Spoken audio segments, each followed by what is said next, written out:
Margaret Holloway stood on the towpath of the old Cobblesfork Canal in the gray morning of a Tuesday in October and held a deed in her left hand that had cost her $4.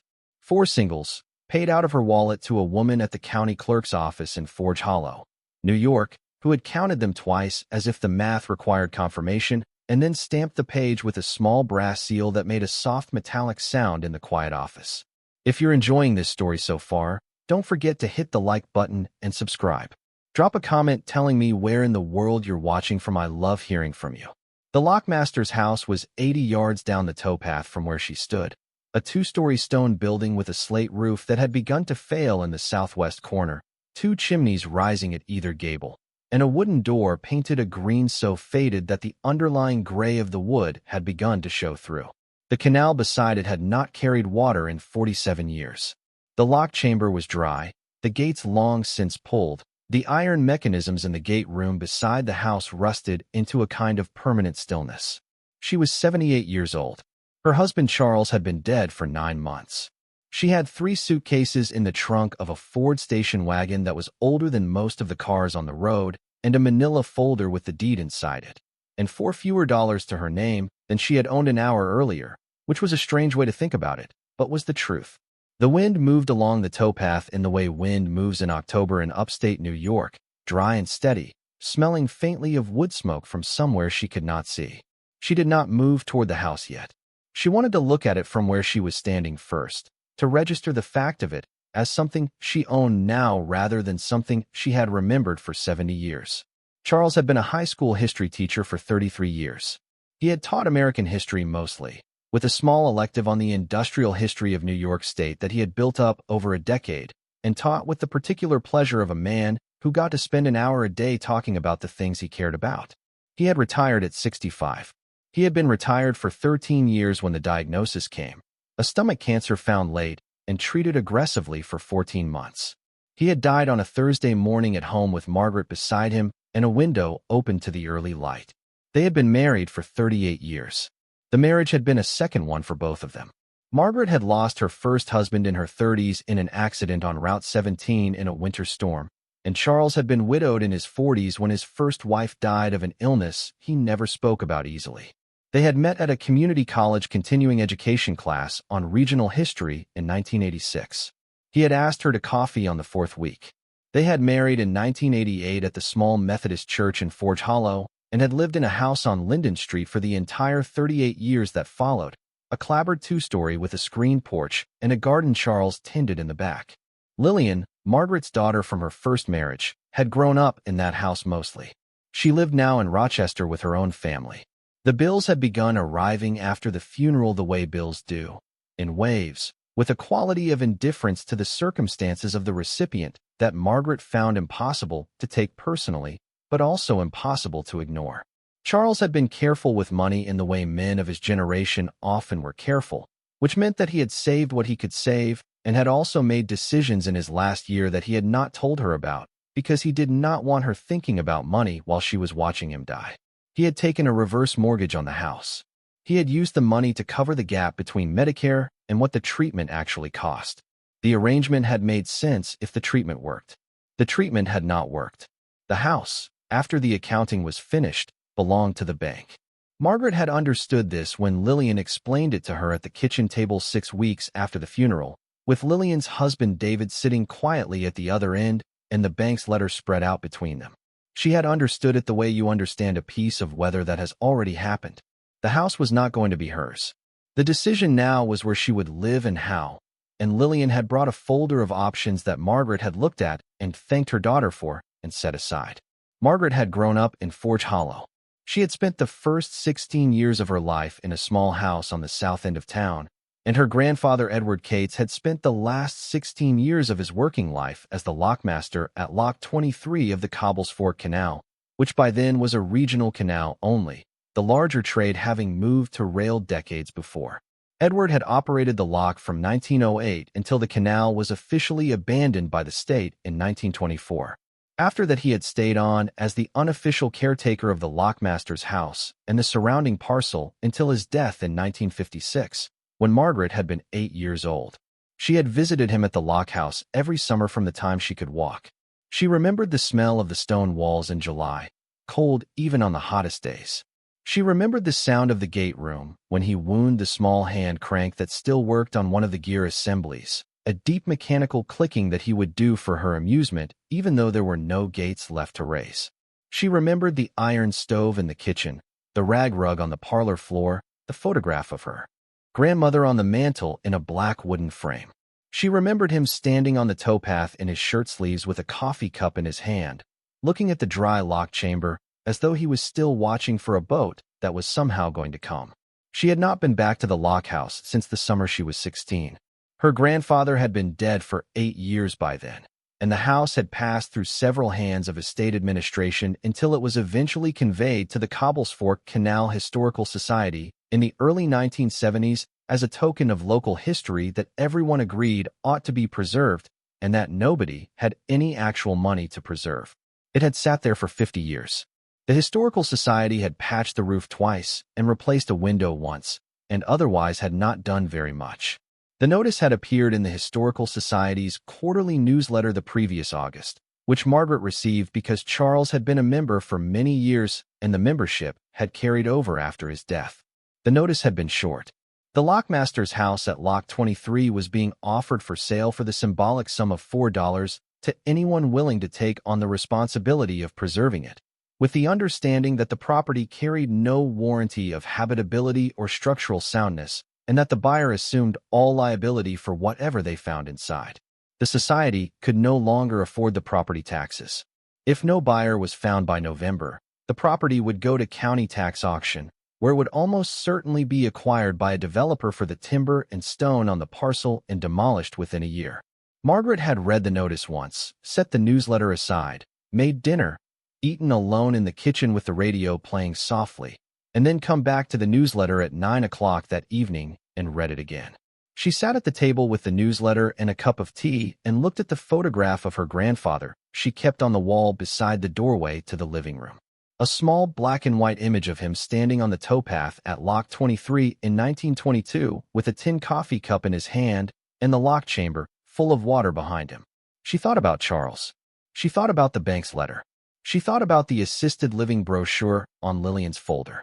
She thought about all of it for a long time and then went upstairs and slept badly. In the morning, she called the Historical Society and asked if the offer was still open. The woman who answered, a retired teacher named Phyllis Doby, whom Margaret remembered slightly from 40 years before, said it was. Margaret asked what would happen if she said yes. Phyllis explained the process, which was simple to the point of embarrassment. Margaret would come to the county clerk's office, pay $4, sign 3 pages, and the deed would be hers. She would then own a stone house with a slate roof in significant need of repair, a defunct lock chamber, approximately 3 acres of canal-side land, and the unspoken expectation that she would do something to keep the building from falling down. Margaret had said yes on the phone. She had not yet told Lillian, which she understood was a decision in itself and not a deferral. She told Lillian on a Sunday phone call. Lillian was quiet for the kind of quiet that is not surprise, but is the calculation of what to say first. When she spoke, she did not raise her voice, and she did not say any of the things Margaret had braced for. Mom, where would you live? There. In the lockhouse. Yes. It doesn't have heat. It used to have heat. There's a chimney. It doesn't have running water. There's a well. Grandpa drew water from the well. Grandpa drew water from the well in 1922, Mom. Has anybody been pumping that well in the last 50 years? Margaret had no answer to this. She held the phone and looked at the kitchen window and the maple tree in the side yard that Charles had planted in 1990 because he had liked the way maples turned in October. Lillian's voice had softened. Mom, I'm not saying don't do it. I am saying, has anyone been inside that house in the last decade? Do you know what it looks like? I know what it looked like in 1964. And what did it look like in 1964? It looked like home. There had been a pause then on Lillian's end, and Margaret had heard her daughter exhale in the way Lillian exhaled when she was trying not to cry on the phone, which she had been doing for the past 9 months at increasing intervals. And Margaret had felt the corresponding pull of guilt that she had been carrying for 9 months as well. The guilt of being someone else's worry. The guilt of being unable to make herself smaller in a way that would allow her daughter to feel less afraid. Mom, Lillian had said, If I help you do this, will you let me help you do it? Yes. And if it doesn't work? Then it doesn't work and I will come to Rochester. But I want to try, Lillian. I want to see if it works. Lillian had said all right.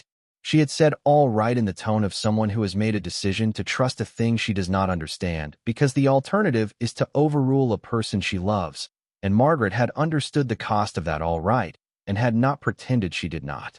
Doreen had been a different matter. Doreen was Margaret's younger sister by 3 years, lived in Syracuse, had opinions about everything, and had been delivering those opinions for 75 years without significant interruption. Doreen laughed when Margaret told her, which Margaret had expected. Doreen then said, $4, Maggie. You spent $4 to take on a problem somebody else couldn't get rid of. The Historical Society has been trying to dump that house for 30 years. They finally found someone who would take it off their hands. Do you understand that you are the someone? Margaret had said she understood. And the heat? And the water? And the roof? I'll handle it. How? With what money? Charles left a small annuity. It's enough. It's enough for an apartment, Maggie. It's not enough to rebuild a ruin in the woods. Margaret had not answered this directly. She had said only that she had made the decision and that she was going to try, and Doreen had finally said the thing she had been working toward, which was that their grandfather had been a hard man and a stubborn one, and that Margaret was being romantic about an old building because she did not want to face the fact that Charles was gone and the house on Linden Street was gone, and that this was what happened to women their age, and there was no shame in accepting it. Margaret had said, I'm not romantic. I'm just decided. Those are sometimes the same thing. Not this time. She had loaded the station wagon over 3 days. Charles's tools, his small green metal toolbox that he had owned since the early 70s, and his good set of screwdrivers that he had bought one piece at a time over 40 years. The cast iron skillet his mother had given them for their wedding. The wool blankets, the heavy ones, 4 of them, that they had kept in the cedar chest in the upstairs hall. A box of books, mostly Charles's history books, that she had picked one by one from his shelves and could not bring herself to leave behind. The photograph of her grandfather. The photograph of Charles she liked best, taken on the porch in 1992 with the late afternoon light on him. Lillian's mother's quilt. A small leather-bound journal her grandfather had kept that she had inherited from her own mother and had never read because the handwriting was crabbed, and she had always assumed she would get to it later. She had packed it now near the top of one of the suitcases because later had arrived. The drive from Linden Street to the towpath at Lock 23 took 19 minutes. She had made it many times as a girl and had not made it once in the 50 years that had followed her grandfather's house passing out of the family. Forge Hollow had not changed as much as she expected. The main street still had the same hardware store, owned now by the grandson of the man who had owned it when she was a child, and the same grocery, smaller than it used to be, and the same Methodist church on the corner of Elm and Spruce where she and Charles had been married. The road out toward the canal had been resurfaced sometime in the last decade, but otherwise looked the same. The trees were taller. The fields she remembered as pasture had grown back to second-growth woods. She drove with the window cracked open and the cold, dry air coming in and her hands at 10 and 2 on the wheel the way Charles had always driven, slightly slower than the limit, with a steadiness that did not require attention. She turned off the main road onto the gravel access track that led to the towpath. The track was rougher than she remembered. The station wagon's suspension complained over the ruts. She drove the half-mile to the small clearing where she had parked as a child in the back of her father's car 40 times in summers long gone, and she pulled into the same spot, more or less, beside a stand of cedars that had not been there when she was a girl, but were there now, full-grown, dropping their dark needles onto the gravel. She got out. She walked to the towpath. She stood on it and looked down toward the lockhouse and the lock and the gate room beside the house, and she stayed where she was for several minutes before she began to walk. The towpath had grown over in places. The grass was knee-high in a few spots, and there was a fallen sapling across it about halfway down that she had to step around. The locked chamber on her left as she walked had filled partially with leaves and silt over 50 years, and was now home to a small stand of birches that had taken root in the bottom and grown to roughly her height. The stone walls of the chamber were still sound. She could see the iron rings set into the walls where boats had once been tied off, dark with rust but solid, still attached to the masonry her grandfather had told her had been laid in 1837 by Irish stonecutters who had worked on it through a winter that froze the canal solid for 40 days. The lockhouse came closer as she walked. It looked smaller than she remembered. Houses do that, she knew, and especially houses that loom large in a child's memory and then are not seen again until adulthood. But this one looked specifically smaller, almost compact, 2 stories under a steep roof, with the gate room attached on the west side like an afterthought. The roof was bad in the southwest corner. She could see from 20 feet away that the slate had cracked or fallen along a section perhaps 6 feet long, and that some kind of water damage had probably gotten in. The windows were intact, the panes original by the look of them, with the slight unevenness of 19th-century glass. The door was the green door she remembered. She climbed the 3 stone steps to the door. They had been worn down in the center over 180 years of feet, in a way you could see and could feel under your own shoe. She put the key in the lock. The Historical Society had given her the key in a small manila envelope with the seal still on it.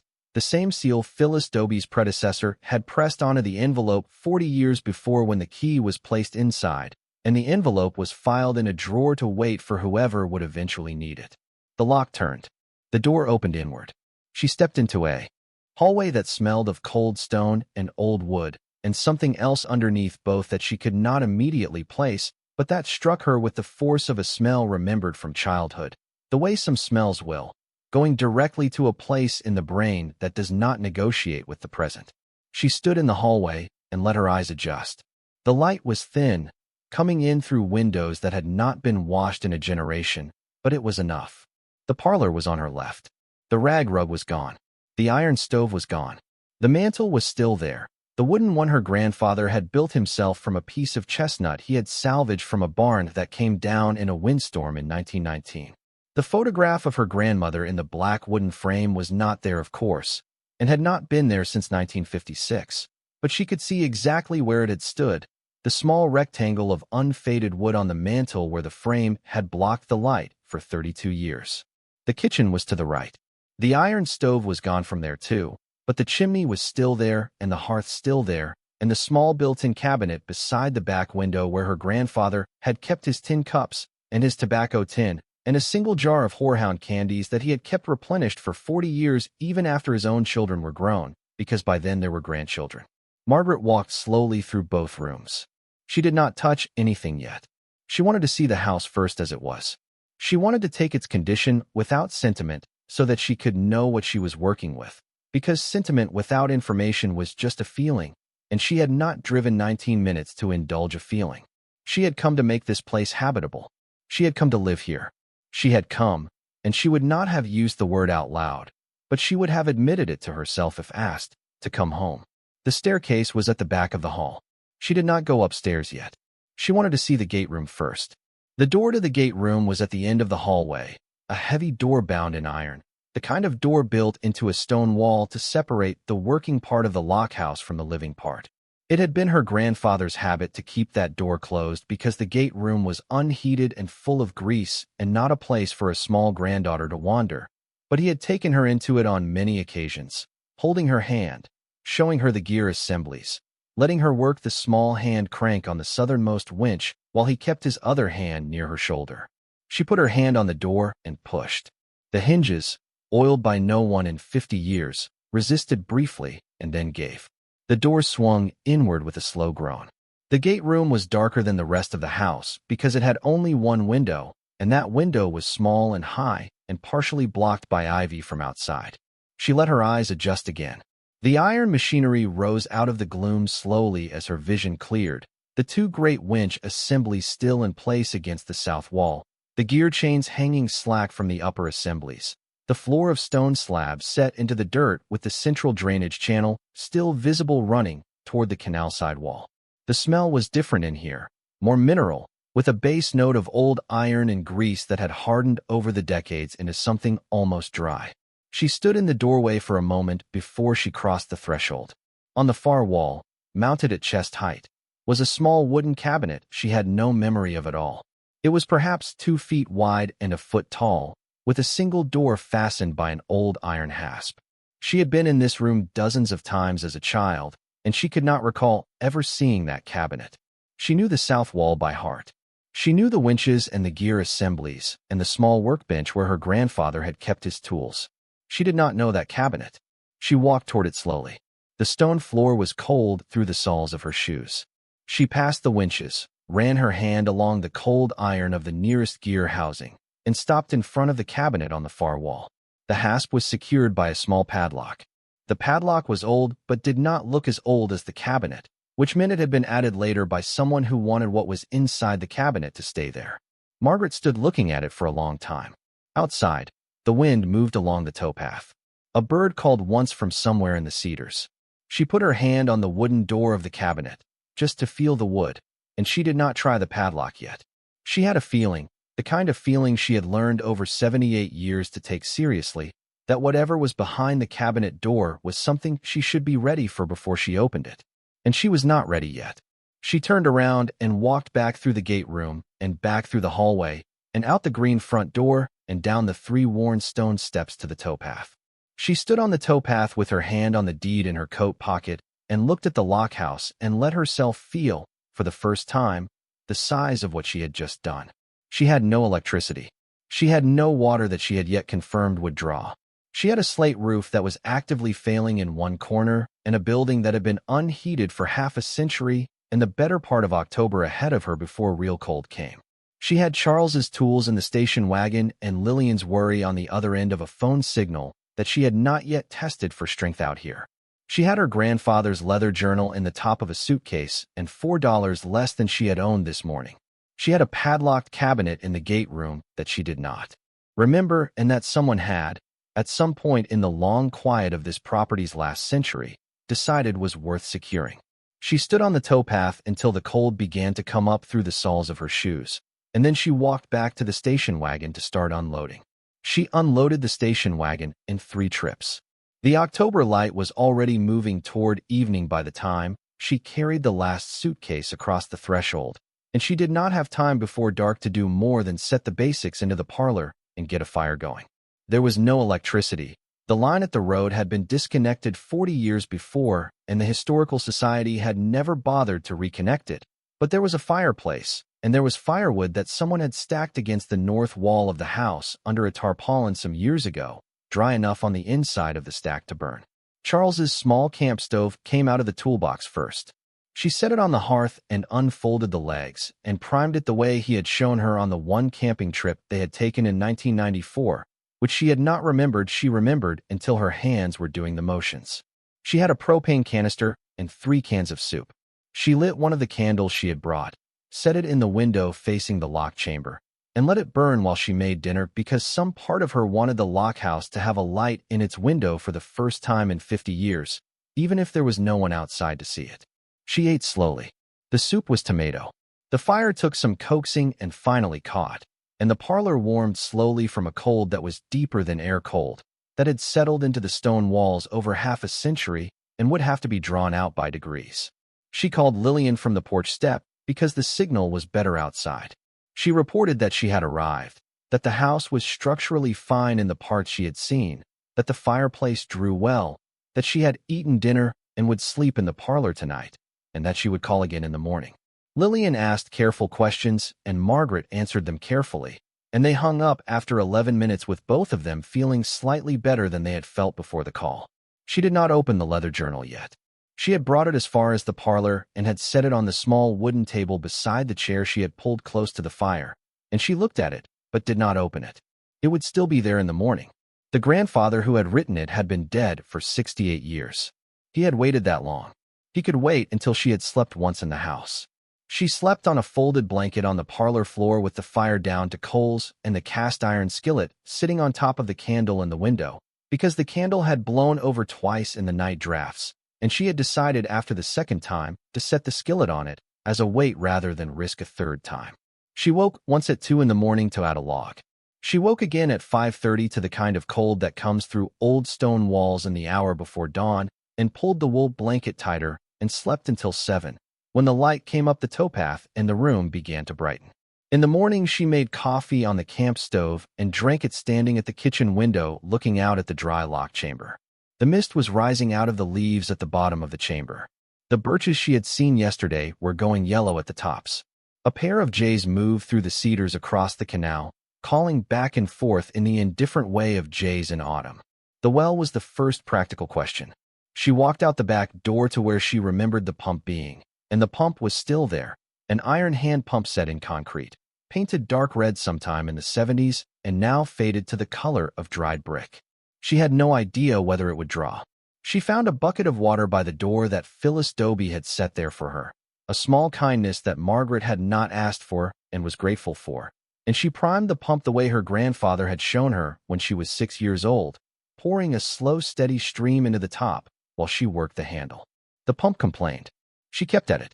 On the fourth full pour, the handle resistance changed, and a thin trickle of brown water came out of the spout, and then the trickle became a flow, and the brown cleared in stages over the next 2 minutes until the water running into the bucket was the clear, cold water she remembered from childhood, the kind of well water that tastes of stone and iron and nothing else. And she stood there with her hand on the handle and let the bucket fill and felt something settle in her chest that had not been settled since the diagnosis.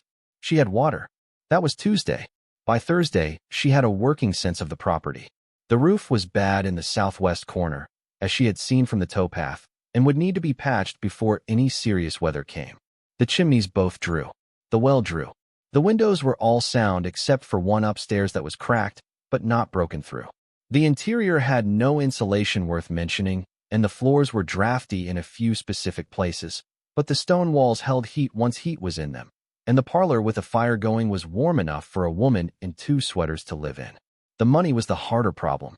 Charles's annuity paid out a fixed amount monthly, enough to live on if you were living small, and Margaret had been living small for 9 months by then and knew how to do it. The lockhouse was going to need work that was not in the budget for living small.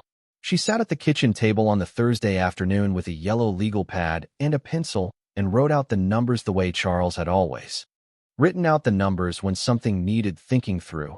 Every column added twice. Every estimate written down, even when it embarrassed her to commit it to paper. Roof patch. Probably $200 in materials if she did the work herself, which she could not do herself, so more like $900 to have someone in. A chimney sweep before she could safely run a stove, $120. A stove of the kind she would need, a wood stove with a proper flue connection, replacement of the iron one her grandfather had used, between $400 and $800 used, depending on what she could find. Weather stripping the doors, $30. Electrical service reconnection, maybe $1,200 from what the Historical Society had told her, depending on the line condition. A composting toilet because she could not afford a septic installation, $600. Insulation for at least the parlor and the back bedroom, another $500 minimum. The total at the bottom of her legal pad, with a small honest margin for the things she had not thought of, was just over $4,000. She had $840 in checking. She had Charles's annuity coming on the first of every month, $1,210 net. She had no other savings. The math was the math. She sat with the math for a while. She did not panic, because panic was not something she had let herself do since the morning Charles died, and she was not going to start now in a house her grandfather had lived in for 48 years on a salary smaller than her annuity. She understood that the work would have to be done one piece at a time over months, and that some of the work she would have to do herself, and that some of it she would have to find help for from people who would take payment in something other than money or take payment slowly. Doreen called Thursday evening. Margaret answered because she would not avoid her sister, but she was tired, and the conversation went the way it was always going to go. How's the ruin? It's not a ruin, Doreen. How's the cabin in the woods, then? It's a lockhouse, Doreen. It has stone walls. They built it in 1837. And you've been there 4 days. How many of those 4 nights have you slept warm? All 4. With a fire? With a fire. And what happens in February? Margaret thought for a moment about how to answer this. The honest answer was that February was 4 months away and that she would address February when February was closer. The honest answer was also that she did not entirely know how she was going to address February, and that the not knowing did not particularly frighten her in a way she could articulate, but that admitting the not knowing to Doreen would set off a cascade of further questions she did not want to answer this evening or any other evening. I will figure out February, she said. Doreen was quiet for a moment. When she spoke again, her voice was different. Quieter. less performance in it. Maggie, you know I'm worried. You know I love you. That's the reason I sound like this. You know that, don't you? I know that, Doreen. Then will you let me come down next month?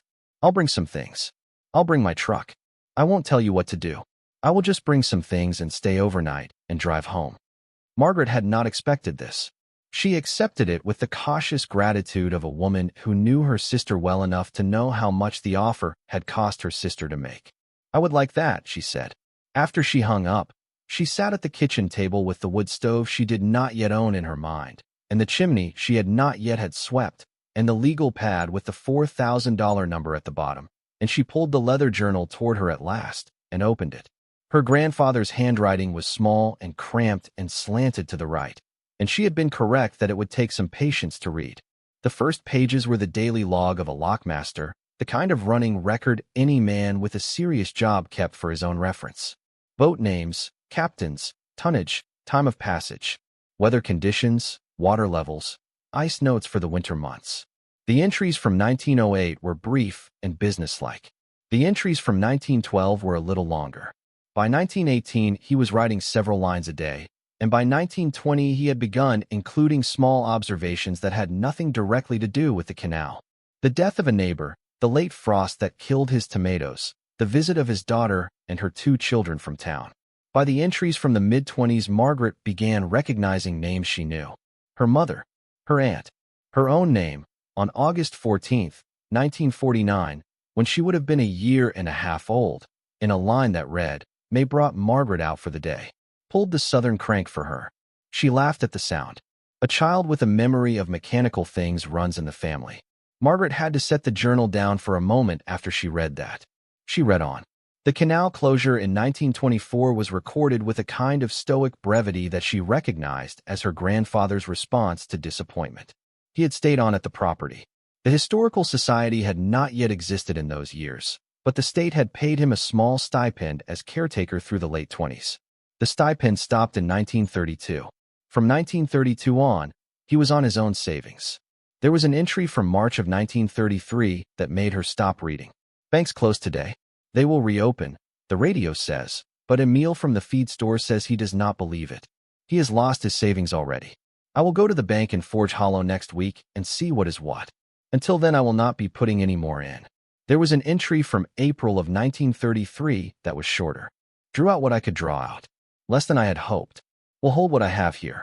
Then a gap of several months, and then a single line in October of 1933 that read, "Set the rest aside. Put it where it will keep." Margaret read the line 3 times. Put it where it will keep. It was not the kind of sentence her grandfather would have written casually.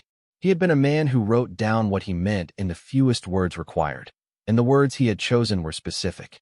If you're hooked on this story, make sure to subscribe and turn on notifications so you never miss an upload. Your support means everything and helps me bring you more emotional stories like this one. She kept reading. The entries through the rest of the 1930s and the war years were sparser. He had begun keeping the journal more sporadically as the work of the property became routine and there was less to write down. She paged forward looking for any further mention. She found one in 1947, after his daughter May, Margaret's mother, had visited with her 2 girls. Showed May the back wall. Did not show her where. I think she would not approve. She would say I should put it in the bank.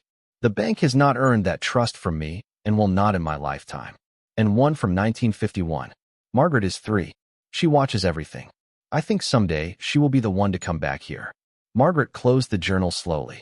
She sat in the kitchen with the lamp she had bought at the hardware store burning on the table and the fire down low in the parlor behind her and a quiet in her chest that was not surprise. The slow accumulating of the entries had prepared her, but was the recognition of a thing she had not known she was looking for until it had been there in front of her in her grandfather's small, slanted handwriting. He had set something aside. He had put it somewhere on the property where it would keep. He had not told her mother, because her mother would have insisted on the bank, and her grandfather had not trusted the bank in 1933 and had not lived to see a reason to change his mind. He had thought, in 1951, when Margaret was 3, that someday she would be the one to come back.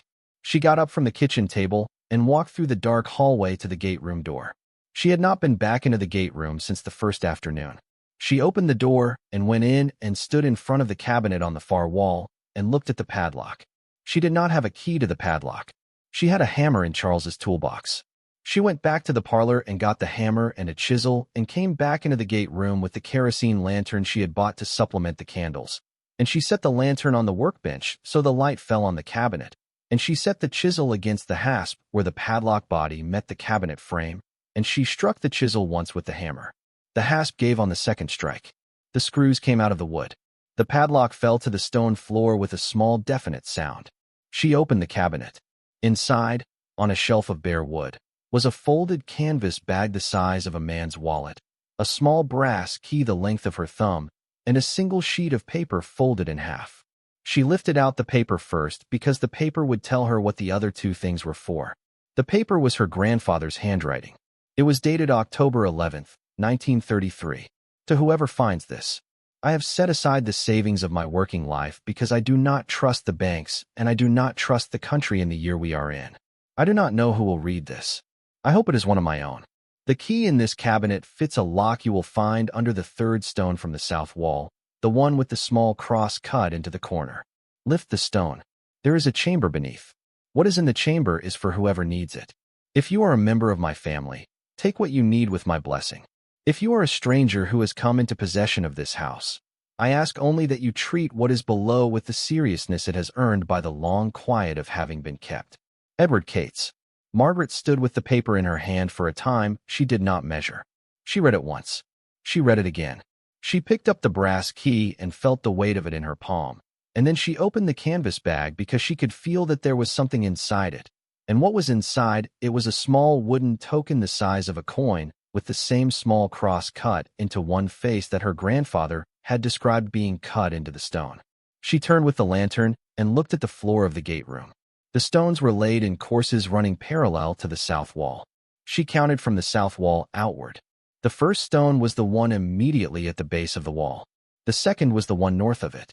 The third was the one north of that, set in the third course, perhaps 4 feet long and 2 feet wide, the same dimensions as the others around it.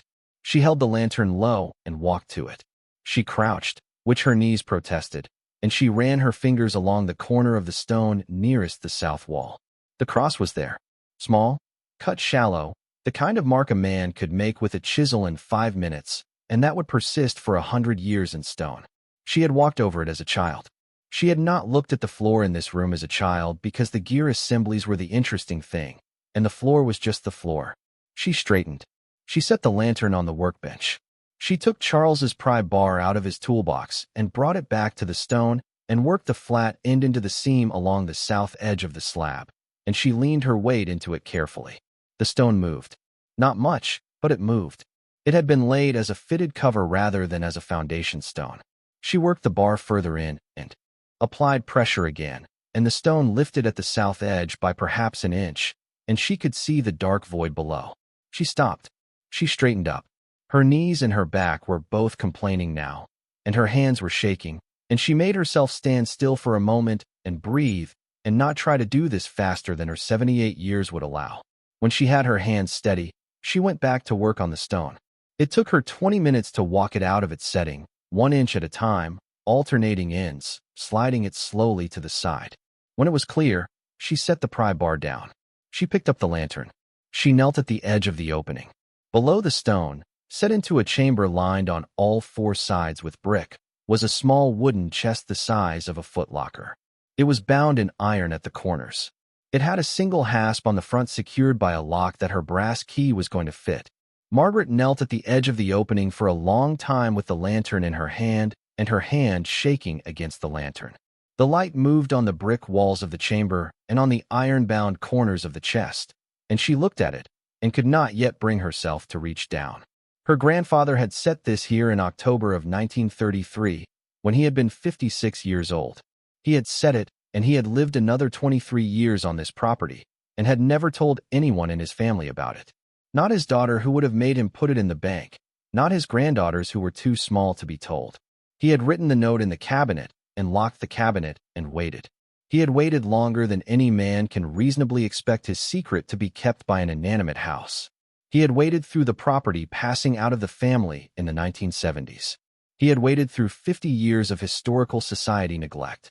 He had waded through a roof leak in the southwest corner that had nearly come through to the second floor and might in a different decade have brought a workman into the gate room to investigate. And that workman might have noticed the cross in the corner of the third stone, and the long quiet would have ended in a way that had nothing to do with Margaret. It had ended now. It had ended because she had read a newsletter in August and paid $4 in October, and had walked into a room she half remembered and stood in front of a cabinet she did not remember at all, and had picked up a hammer instead of giving up, and had read a journal her mother had never opened, and had counted 3 stones from a south wall in a house that her grandfather had hoped, in 1951, when she was 3, would someday be hers. She reached down with the brass key. She put it in the lock on the chest. She turned it. The lock opened. She did not yet lift the lid. She set her hand on the lid of the chest, and she let herself feel, for a moment, the full weight of what she was about to do, and the full weight of the 70 years that her grandfather had waited for her hand to reach this place. Then she lifted the lid. The first thing she saw was oilcloth, a heavy waxed canvas, folded over the top of the contents the way a man would fold it who wanted to keep moisture out for a long time and was not going to be there to refold it if it shifted. She lifted the cloth back carefully with both hands, holding her breath without meaning to, and set it on the stone floor beside the opening. Below the oilcloth, by the light of the lantern, the chest was full. Canvas bags, small ones, the size of fists, tied at the top with twine. She counted 6 of them on the upper layer. Beside them, a wooden cigar box with the label faded almost to nothing but the name H. Upman still legible across the lid. Behind those, a small leather portfolio the size of a Bible, bound shut with a strap. And underneath the upper layer of bags, she could see the corners of more bags below. She lifted out the nearest bag with both hands. It was heavier than she had expected. Not heavy in the way a stone is heavy, but heavy in the dense, small way of something that has weight concentrated into a compact volume. She untied the twine. She opened the bag and tilted it gently toward the lantern light. Coins poured into her cupped palm. Gold coins. They came out in a small shining stream and stopped, and she held the bag and looked at what was in her hand by the lantern light, and the gold caught the light the way nothing else in the room caught the light. They were St. Gaudens double eagles, $20 gold pieces. She knew them because Charles had owned a single one that his own father had given him as a wedding present in 1949, and Charles had kept it in a small velvet box in the top drawer of his dresser for 38 years, and had taken it out perhaps once a year and shown it to her, as if it were a small private miracle, which by his lights it had been. The dates she could make out on the coins in her hand were 1908, 1910, 1924, 1928. The reliefs were still sharp. The coins had been kept dry under oilcloth for 91 years. There were perhaps 30 coins in the bag. There were 5 more bags on the upper layer. There were more bags below. She set the open bag down very carefully on the stone floor, and she sat down on the cold stone of the gate room floor beside the opening, with the lantern beside her and the chest open in front of her, and she did not move for a long time. The light played on the gold in the open bag and on the iron bands of the chest and on the brick walls of the chamber. The cold of the stones came up through her clothes, and she did not particularly feel it. Her hands were on her knees, and her hands were still shaking, and she let them shake. She did not yet know what the chest was worth. She did not know enough about coins to know. She knew that what she was looking at was not a small thing, and that her grandfather had set it aside one bag at a time over the working years of his life, and had hidden it under the floor of his own house in the autumn of 1933 because he had decided the country could not be trusted with it, and that no one in his family had known where it was, and that he had thought, in 1951, when she was 3, that she would someday be the one to come back to it. She thought about Charles. She thought about Charles and his single St. Gaudens in the velvet box, and what he would have said if he had been kneeling here beside her at this moment. She thought he would have said, "Margaret, look at that." And she would have said back, "Charles, I am." She stayed there on the floor of the gate room with the chest open in front of her until the lantern began to gutter, and then she trimmed it and stayed longer. She did not move the chest that night. She covered it again with the oilcloth, set the stone slab back in place over the chamber with the help of the pry bar, and 20 more careful minutes, and walked back to the parlor and sat in the chair by the fire with her hands in her lap, and a cup of tea she did not drink. She did not call Lillian until morning. There was a thing about news of this size that needed daylight around it. She slept a few hours after midnight and woke at 5:30 and made coffee at the camp stove and sat at the kitchen window watching the light come up over the canal. And then at 7 she called her daughter. She said only what was true. She had found something her grandfather had set aside. It was gold coins. There were a great many of them. She did not know what they were worth and would not pretend to know, but she wanted Lillian to drive down because she did not want to handle what was coming without her daughter beside her. Lillian asked one question. "Mom, are you safe?" "Yes," Margaret said. "I'm safe. Drive carefully." Lillian was there by 2 in the afternoon. She came through the front door with her coat still buttoned and her eyes already wet, and Margaret took her into the parlor, and they sat on the floor in front of the fire for a few minutes without speaking, because there were things that needed a moment of quiet before they were begun. Then they went into the gate room together. Lillian held the lantern, and Margaret lifted the bags one at a time, and they laid them out in rows on a clean sheet they had spread on the parlor floor. They counted as they went. 14 canvas bags on the upper layers. 8 more bags below. A wooden cigar box with the H. Upman label. A leather portfolio bound shut with a strap. 2 smaller cloth pouches that they had not noticed in the lantern light the first time. A small black ledger book, which Margaret set aside to read later because she could see at a glance that it was her grandfather's record of what he had set aside, year by year, and that record was going to be its own kind of reading. By the time they had everything on the sheet, the parlor floor looked the way Margaret had imagined the inside of a small bank vault might look, and Lillian was sitting in the chair by the fire with her hand over her mouth in the way she sat when she was trying to process more than she could process at once. "Mom, I know. Mom, how much is this?" "I don't know. We'll find out." They opened the cigar box together at the kitchen table. Inside, packed in cotton, were 8 individual coins, each wrapped in tissue. Margaret unwrapped them one at a time while Lillian watched. The first was a St. Gaudens double eagle she did not recognize as different from the others until she turned it over and saw the higher relief on the reverse and the specific quality of the strike, and she knew without knowing how she knew that this was not an ordinary 1907.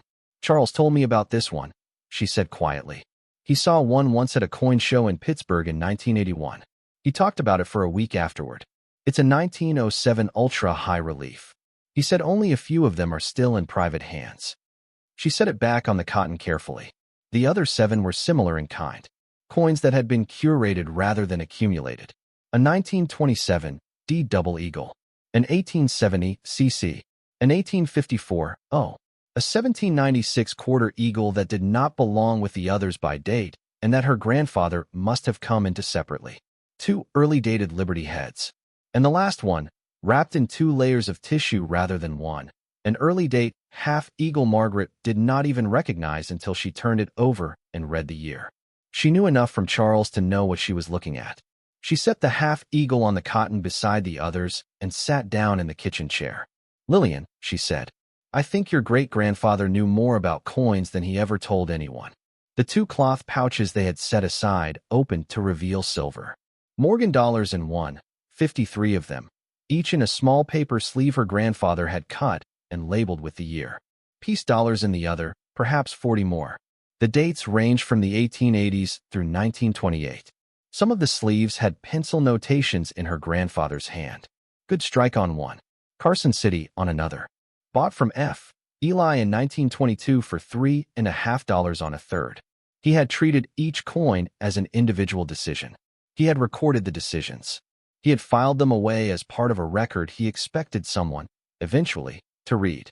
Lillian sat at the kitchen table and looked at the small paper sleeves laid out in rows and said quietly, "He cared about them, didn't he? He cared about them as objects, not as money." "He cared about them as objects he had chosen," Margaret said. "Money was what other men spent. These were what he kept." Phyllis Doby from the Historical Society knew a man in Albany who knew the people you called about this kind of thing. Margaret called Phyllis on Saturday morning. She did not tell Phyllis what she had found. She said only that she had come across something in the lockhouse that needed expert valuation and asked whether Phyllis knew anyone discreet. Phyllis, to her credit, did not press for details. She gave Margaret a name. Howard Leong, a numismatist who had spent 30 years at the American Numismatic Society in New York and now consulted privately out of an office on State Street in Albany. Margaret called Howard Leong on Saturday afternoon. She described what she had in the most general terms possible. St. Gaudens double eagles, a substantial quantity, plus a handful of older specimens she believed to be quite rare. Howard Leong asked 3 questions in a calm professional voice. Was the provenance documentable? What was the storage condition? And was Margaret in a position to bring the items to him? Margaret said the provenance was documentable through her grandfather's journal and ledger. She said the storage condition was oilcloth in a sealed brick chamber for 91 years. She said she would come to Albany. Howard Leong was quiet for a moment on the phone. When he spoke again, his voice had a quality she recognized as a man working hard to sound calm.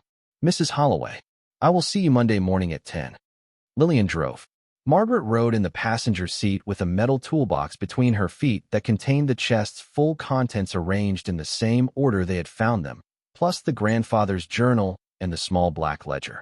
Howard Leong's office was on the 3rd floor of a brick building on State Street, and Howard Leong himself was a man of perhaps 65 with white hair and a precise small handshake, and the kind of attention that Margaret recognized as a man who did not allow himself excitement until he had finished doing his work. He worked for 4 hours. He photographed each coin. He examined them under magnification. He weighed them on a scale that read to 1/100th of a gram. He cross-referenced his observations against 3 reference volumes on his desk and against a database on his laptop. Margaret and Lillian sat in chairs by the window and drank the coffee his assistant had brought them and did not interrupt. At 2 o'clock, Howard Leong sat back in his chair and removed his glasses and rubbed the bridge of his nose for a moment. Mrs. Holloway. Yes. I want to give you preliminary numbers. The final appraisal will require formal grading and authentication, which will take 6 to 8 weeks. I want you to leave my office today with a working understanding of what you have brought me. Please. He looked at his notes. He took a breath. The bulk of the collection. The 412 double eagles in the canvas bags. They are in extraordinary condition for coins of their age. Most are common dates, but the grades are exceptional because they have been kept dry and untouched. Conservative estimate on the bulk, somewhere between $3 million and $4.5 million at auction. Margaret heard Lillian's breath catch in the chair beside her. Margaret did not move. The 8 coins in the cigar box are a different matter. Your grandfather selected these deliberately. Each one is a significant rarity in its own right. The 1907 ultra-high relief in this grade, somewhere in the range of 3 to 4 million. The 1927 D, 2 to 3 million. The 1870 CC, depending on final grade, between 1 and 2 million. The 1796 quarter eagle and the 1854 O, between 5 and 800,000 each. The 2 Liberty heads, between 400,000 and a million combined. He paused. He set down his pen. The half-eagle. Mrs. Holloway. This specimen is one of the rarest American coins still in private hands. If it authenticates and grades as I believe it will, you are looking at a coin worth between $5 and $8 million by itself. Lillian made a small involuntary sound. The portfolio. The stock certificates. Some of them have surviving descendant value. Standard Oil shares from 1911, depending on how the descendant securities were tracked through the breakup and the subsequent mergers, may be worth substantially more than the face value. I will refer you to a securities specialist for that valuation. He looked up. My preliminary estimate for the full contents of the chest, before formal grading, is between $18 and $24 million. I would not be surprised if the final number falls toward the upper end. Margaret looked at her hands in her lap. She did not feel what she would have expected to feel. She felt very still and very quiet, and she heard Lillian crying softly in the chair beside her, and she put her hand on her daughter's hand and held it. Mr. Leong. Yes, Mrs. Holloway. Thank you for being precise with me. I needed precision. Of course. My grandfather was a lockmaster. He earned in a year what some of these coins are worth as single objects. He set them aside one at a time because he did not trust the banks. He died in 1956 expecting that the property would stay in the family and that someone would find what he had left. The property did not stay in the family. It came back to me by a route none of us could have predicted. That is often how these stories go. I want this handled carefully. I want it documented. I want my grandfather's name attached to the provenance. He earned every coin in that chest. I want the record to reflect it. Howard Leong nodded once. I will see that it is done. Lillian cried for most of the first hour of the drive home. Margaret did not cry. She sat in the passenger seat with the toolbox between her feet and watched the Hudson Valley move past the window, and she did not say very much, because there was not very much to say that the math had not already said. She thought about Charles. She thought about what Charles would have done if he had been alive to hear Howard Leong say what he had said. Charles would have sat very still in his chair the way Margaret had sat very still in hers. And then he would have gone home and taken his single St. Gaudens out of its velvet box and held it in his palm and looked at it. And he would have said, "Margaret." He kept his. Doreen drove down the following weekend with her truck the way she had promised, and she brought a load of firewood and a propane heater and a cooler full of meals she had cooked and frozen, and she had been there for 20 minutes before Margaret told her. Margaret told her the way she had told Lillian. Plainly, without elaboration. She let the facts stand on their own and watched her sister's face change in stages. Doreen sat down on the parlor chair. "Maggie, I know. Maggie, I said things to you on the phone that I have been ashamed of for 2 weeks already, and now I am going to be ashamed of for the rest of my life." "You said them out of worry, Doreen. I know that. I knew it at the time. That is not a defense. It is the closest thing to one that matters to me." Doreen sat for a while and looked at the floor and did not speak. When she finally spoke, her voice was quiet. "Grandpa Edward did this. Grandpa Edward, the hardest, quietest man any of us ever knew, hid a fortune under a stone floor for 70 years because he thought one of his own would come back for it. And it was you. It was me. Why was it you?" Margaret thought about this for a moment. "Because I was the only one who came back," she said. "Doreen, that's the whole answer. He didn't pick me. He hoped someone would come. I came."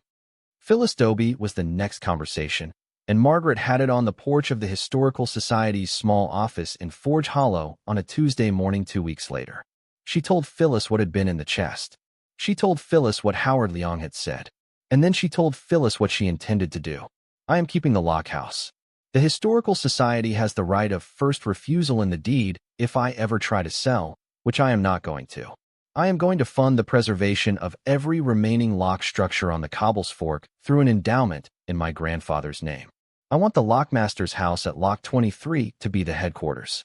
I want the gate room turned into a small museum with the original mechanism restored. I want a fund set up that will pay the property taxes and the maintenance on every lock structure for as long as the Historical Society exists." Phyllis cried at her desk for several minutes before she could answer. Margaret cleared Charles's medical debts in the first week. She paid off the reverse mortgage on the house on Linden Street, not because she wanted to move back, but because she wanted to give it to a young couple in Forge Hollow that Lillian knew through a friend. 2 teachers in their late 20s who had been looking for a starter home and could not afford one.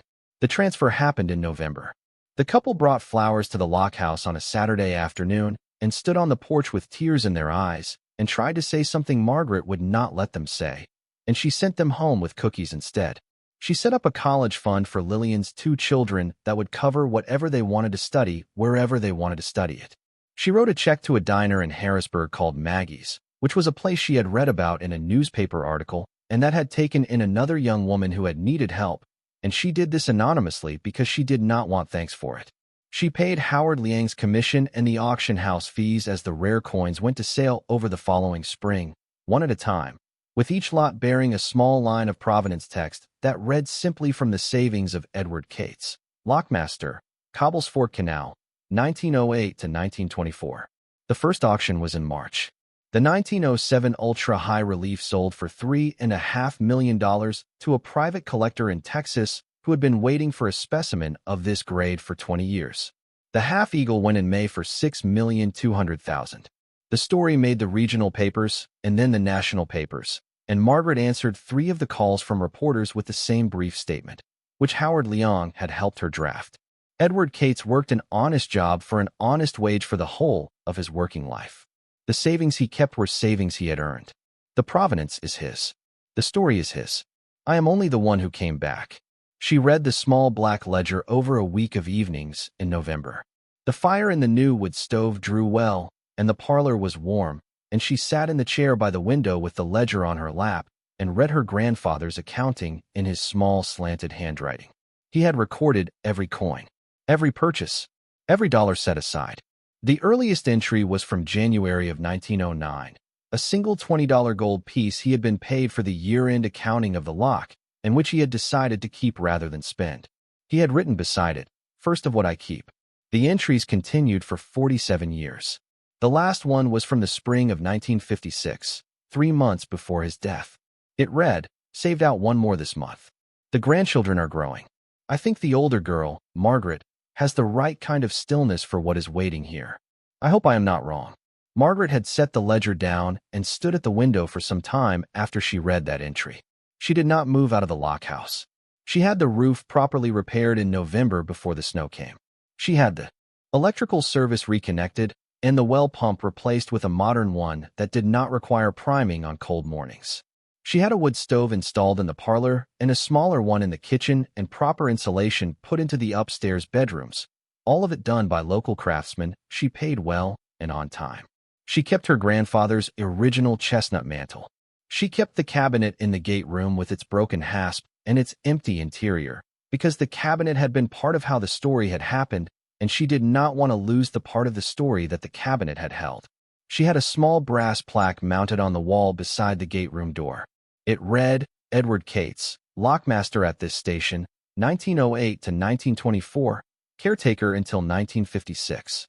He set aside what he could not trust to the times he lived in. He hoped his family would come back for it. We did."